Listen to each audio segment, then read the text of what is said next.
And may we request Senator Go for a short message.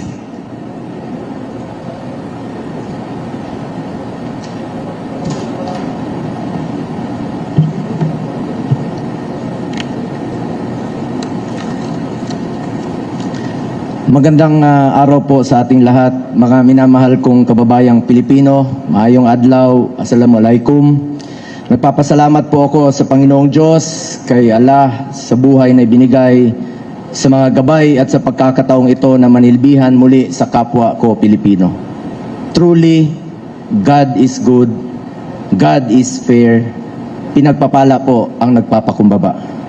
Taos-puso din ang aking pasasalamat sa buong sambayan ng Pilipino, mula Batanes, mula Apari, hanggang Hulo, hanggang Tawi-Tawi.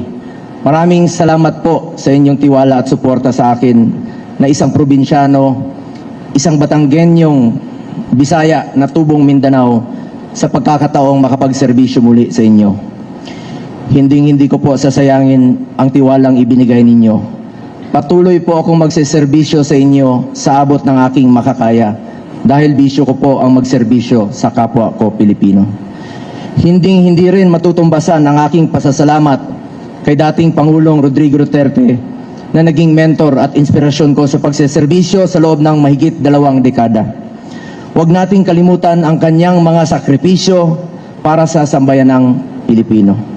Katulad ng pagsigurong ligtas na nakakalakad sa pag-uwi ang ating mga anak na hindi nababastos at hindi nasasaktan. Tinatandaan ko palagi ang sinasabi niya noon sa akin, just do what is right. Gawin lang ang tama at hindi ka magkakamali. Unahin ang interes ng bayan, unahin po ang interes ng bawat Pilipino. Maraming salamat din po sa ating Vice President Sara Duterte sa pag-endurso sa aming mga Duterte senatorial candidates. Salamat sa mga staff. Salamat rin po sa mga kapwa ko kandidato. Ipe Salvador. Lubos rin po ang aking pasasalamat sa mga bumubuo ng COMELEC sa pamumuno ni Chairman George Garcia at sa ating mga ginagalang na commissioners, sa bawat empleyado ng COMELEC at lalo na sa mga guro na nagsakripisyo. Yung iba po tinawid ang 7 oras para siguraduing maayos at matagumpay ang ating eleksyon. Maraming salamat po sa inyo lahat. Thank you very much, Senator Go. Di pa ako tapos. Sorry po. Nagpasalamat lang po ako sa inyo. Sorry po. And for my second term, with all sincerity, I will continue to push for pro-poor programs and laws, especially on health. Health is wealth. We must work together to bring quality medical services closer to our people, particularly the poor and indigent patients. Ang kalusugan ay katumbas ng buhay ng bawat Pilipino. With the help of my fellow legislators, we will also continue to help our future generations, the youth whose voices we heard last elections and who hold the promise of a brighter future for our country.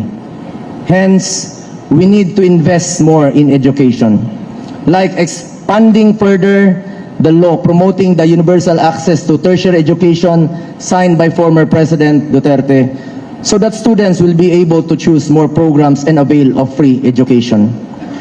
As an advocate of sports, we should also further advance sports development in the country, especially in the grassroots, so that aspiring young athletes can be given the opportunity to improve their skills and hopefully, eventually, produce more Olympic medalists who will bring honor to our country. That is why I keep encouraging fellow Filipinos, especially the youth, to get into sports, stay away from drugs, to keep us healthy and fit. We will also push for legislations that, if enacted, will provide more opportunities in terms of job creation and livelihood support. Together, we must pursue and strengthen food security in order to ensure that there is food on the table of our people. Importante po sa akin ang laman ng tiyan ng mga kababayan natin, lalong-lalo na po yung mga mahirap.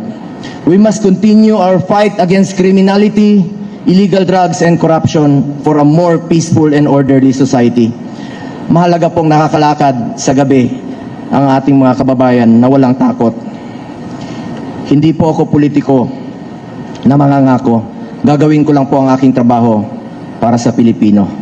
The measure of the success of a society is the way it treats and takes care of its own people. As such, starting today, let us now buckle down to work. Magtrabaho na po tayo. Hindi ko po matiis na nakaupo lamang sa opisina habang marami sa ating mga kababayan ang patuloy na naghihirap. Hindi lang naman legislation ang trabaho ng isang senador. Kasama din dito ang mandato, ang oversight para masigurong tama ang ginagawa ng mga ahensya ng gobyerno, representation para makinig sa inyong mga hinaing at maging boses nyo sa Senado, constituency, kayo yun bilang aming pinagsisilbihan. With all humility, I wish to be remembered not just as a senator, but as a public servant who puts first the welfare of our people at all times, particularly the poor and the less fortunate in life. Patuloy po ako magsiservisyo sa inyo sa abot ng aking makakaya. Sipag, pagmamalasakit at more serbisyo po ang pwede kong ialay sa ating mga kababayang Pilipino. Minsan lang po tayo dadaan sa mundong ito. Kung ano pong kabutihan o tulong na pwede po natin gawin sa ating kapwa, ay gawin na po natin ngayon dahil hindi na tayo babalik sa mundong ito. Ako po ang inyong Senator Kuya Bongo, patuloy na magsiservisyo sa inyo lahat. Dahil ako po'y naniniwala na ang serbisyo po sa tao ay serbisyo po yan sa Diyos. Maraming salamat po sa inyong tiwala at suporta. Mabuhay ang Pilipinas, mabuhay ang mga Pilipino.